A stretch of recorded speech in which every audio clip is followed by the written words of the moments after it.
할렐루야. 오늘은 이사야 9장 말씀을 우리가 함께 살펴보도록 하겠습니다. 여러분, 이사야 9장에는 이 메시아의 예언에 관해서 자세하게 우리들에게 밝혀주고 있는 장 중에 하나입니다. 성경에는, 특별히 구약에는 오실 예수님에 대해서 예언들이 많이 담겨져 있죠. 근데 제가 앞서서 이사야를 시작할 때 말씀드렸지만 그 많은 메시아 예언 가운데 가장 많은 그 예언이 담겨져 있는 부분이 바로 이사야의 기록이라고 말씀을 드렸습니다. 그래서 우리가 어제 살펴봤던 것처럼 7장과 8장에 임마누엘 되시는, 그리고 처녀가 잉태하여 임마누엘이 하리라는 그 7장의 그 메시아 예언처럼 그런 예언이 담겨져 있었고요. 오늘도 우리가 잘 알고 있는 9장의 그 메시아 예언에 대해서 우리들에게 또 이야기해 줄 것입니다. 그런데 지금 마찬가지로 이 9장의 배경도 어떤 시대입니까? 아하스 시대였다라는 것입니다. 이게 우리에게 그걸 뭘 이야기하고 있는 겁니까? 지금 가장 어두울 때, 가장 죄악이 관영할 때 하나님의 구원의 예언에 메시아가 오실 것을 우리들에게 분명히 지금 밝혀주고 있다는 것을 알 수가 있습니다. 그래서 1절에 보면 전에 고통받던 자들에게는 흑암이 없으리로다. 옛적에는 여호와께서 스불론 땅과 납달리 땅이 멸시를 당하게 하셨더니 후에는 해변길과 요단 저쪽 이방 갈릴리를 영화롭게 하셨느니라 돼 있죠. 그런데 여러분 보십시오. 지금 이스라엘 백성들이 고통하고 있고 전쟁을 앞두고 있는 풍전등화 속에서, 나라가 멸망을 앞두고 있는 그런 풍전등화의 시간 속에서 그 고통은, 고난은 현재형입니다. 근데 지금은 그 예언의, 이사야의 예언을 통해서 뭐라고 하는 겁니까? 전에 고통받던 자들에게는, 그러니까 주님이 오시면 그 고통은 다 뭐가 되는 겁니까? 과거형이 된다는 겁니다. 과거에 어렸던 시간들이 되는 것이죠. 그 시간들은 다 지나가는 시간이 되는 것이고, 주님이 오시면 그 고통은 다 사라지고 우리들에게 참된 구원의 빛이, 여망이 비춰지는 겁니다. 그러니까 현재의 그 모든 것들이 이제 회복된다라는 것을 이야기를 해주고 있는 것이죠. 그래서 흑암이 없어지고요. 그리고 옛적에는 스불론 땅, 납달리 땅 멸시를 당하며 후에는 해변길과 요단 이방 갈릴리를 영화롭게 하셨다. 그러니까 스불론, 납달리 땅, 갈릴리는 이스라엘의 북쪽 지역에 있는 지역이거든요. 그 지역은 항상 멸시당하는 땅이었습니다. 왜냐하면 항상 그 이방의 침입을 제일 먼저 받던 지역이죠.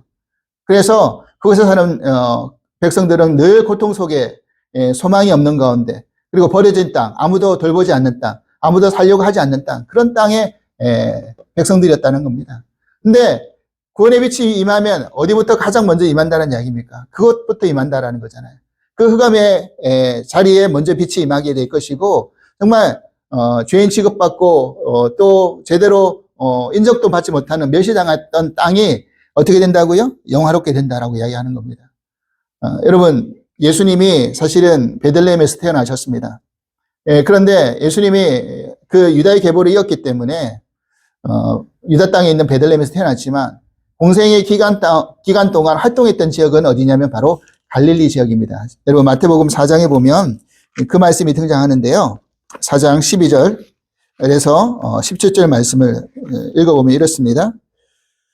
마태복음 4장 12절입니다. 예수께서 요한이 잡혔음을 들으시고 갈릴리로 물러가셨다가 나사렛을 떠나 스불론과 납달리 지경 해변에 있는 가버나움에 가서 사시니, 보십시오.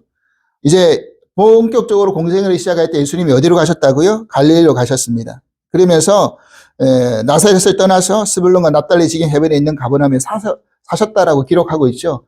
바로 이사야 예언이 등장하는 그 지명입니다. 그런데 보십시오. 14절. 이는 선지자 이사야를 통해서 하신 말씀을 의리로 하심이라 일렀으되 스불론 땅과 납달리 땅과 요단강 저편 해변길과 이방의 갈릴리여, 흑암에 앉은 백성이 큰 빛을 보았고 사망의 땅과 그늘에 앉아있는 자들에게 빛이 비추었도다 하였느니라. 이때부터 예수께서 비로소 전파에 이르시되 회개하라, 천국이 가까이 왔느니라 하시더라. 예수님의 공생에 그 천국의 복음의 전파가 어디에서부터 시작된다라고요?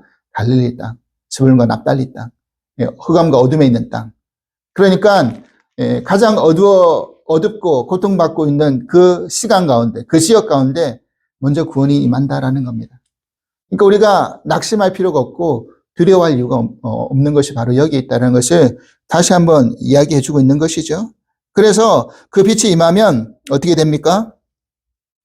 3절. 주께서 이 나라를 창사하게 하시며 그 즐거움을 더하게 하셨으므로 추수하는 즐거움과 탈취물을 나눌 때의 즐거움 같이 그들이 주 앞에서 즐거워하오니 즐거움이 넘친다라는 것입니다. 얼마나 놀라운 일입니까? 여러분, 우리가 살면서 언제가 제일 즐거울까요? 수확을 거둬들일 때, 그리고 어떤 승리를 통해서, 전쟁의 승리를 통해서 탈취물을 나눌 때, 그때가 아마 세상에서는 즐거울 겁니다. 근데 그 즐거움보다 더 귀하고 복된 즐거움이 있는데 어떤 즐거움일까요? 바로 구원받는 즐거움이라는 겁니다. 주님을 만나는 즐거움이라는 겁니다. 그것을 깨달을 때 얻을 수 있는 즐거움은 세상의 그 어떤 즐거움보다 비할 바가 못 되고 그 즐거움보다 더 큰 즐거움이라는 것을 우리들에게 이야기해주고 있는 것이죠.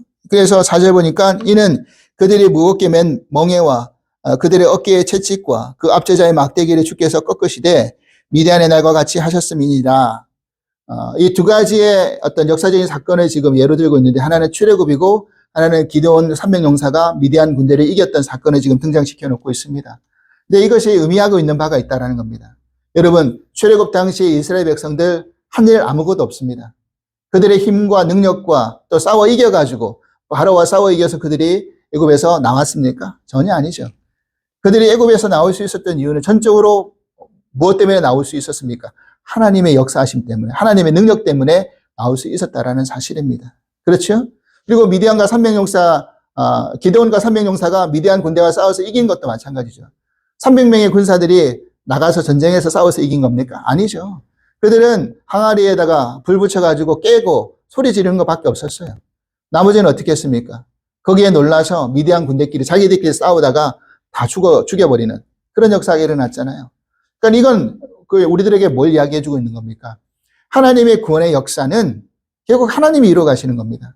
우리가 어떤 선한 행위와 열심과 노력과 수고로 구원을 얻어내는 게 아닙니다. 우리가 벗어나는 게 아닙니다. 싸워서 이기는 게 아닙니다.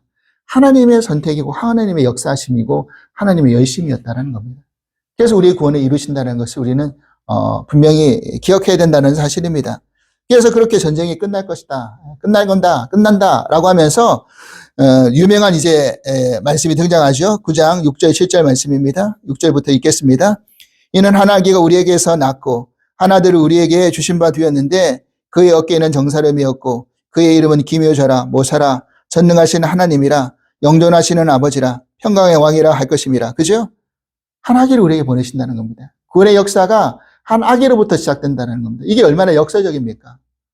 이 전쟁에서 이기려고 그러면 큰 용사가 와야 되고 큰 능력자가 와야 되고 큰 왕이 오셔야 되는데 하나님은 그렇게 큰 능력자, 용사, 왕을 보내신 게 아니라 누구를 보내시는 겁니까? 아기를 보내셨습니다.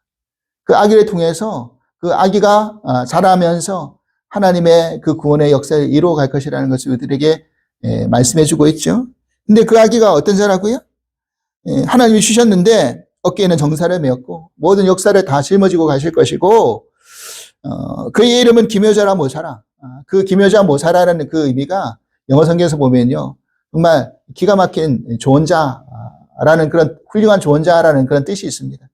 그러니까 우리의 어려움과 그 모든 것들을 다 아시고 조언하시고 말씀해 주시는 분이 바로 기묘자오 모사라는 거죠. 그분이 전능하신 하나님이시고 영존하신 아버지시고 평강의 왕이다. 하나님과 아버지의 왕인데 전능하시고 영존하시고 평강을 주시는 분이다. 얼마나 놀라운 겁니까? 그 아기가 그렇게 될 것이다라는 것을 우리들에게 이야기해 주고 있죠. 그러면서 7절 그 정사와 평강의 더함이 무궁하며 또 다윗의 왕자와 그의 나라에 군림하여 그 나라를 굳게 세우고 지금 이후로부터 영원히 정의와 공의로 그것을 보존하실 것이라 만군의 여호와 열심히 이를 이루시리라. 무엇이 이루신다고요? 만군의 여호와 열심히.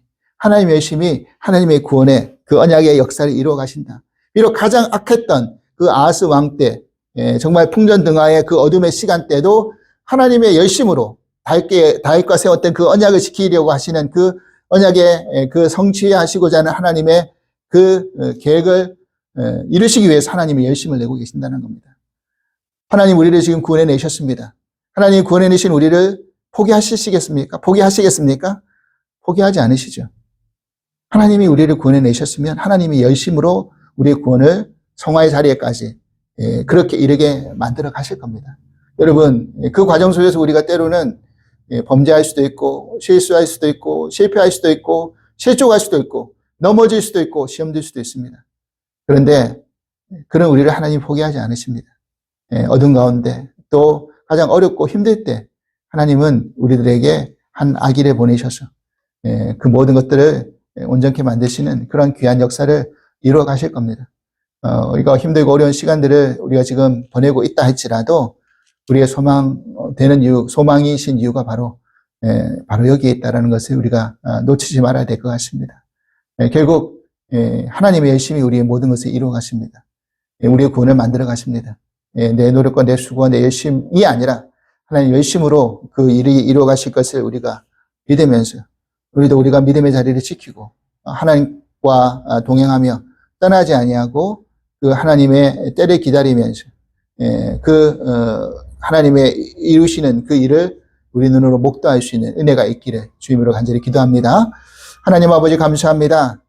하나님께서 가장 어둡고 가장 악할 때 주님이 오실 것이라는 것을 미리 예언해 두셨습니다. 그 갈릴리 땅에 스불론과 납달리 땅에 빛이 임할 것이라고 이야기했습니다. 그 이사야 예언을 들었을 때 어떤 사람들이 그 일이 이루어질 것이라고 생각했겠습니까? 그런데 그 일은 실제로 주님이 오실 때 이루어져 버렸습니다.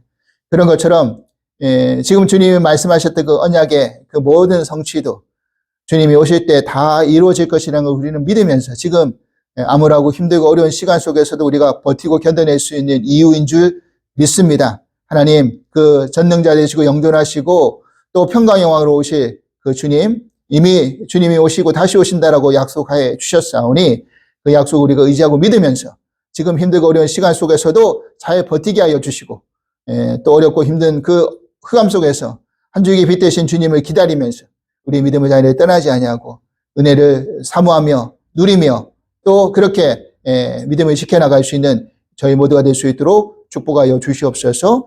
감사하며 예수 그리스도 이름으로 기도합나이다. 아멘.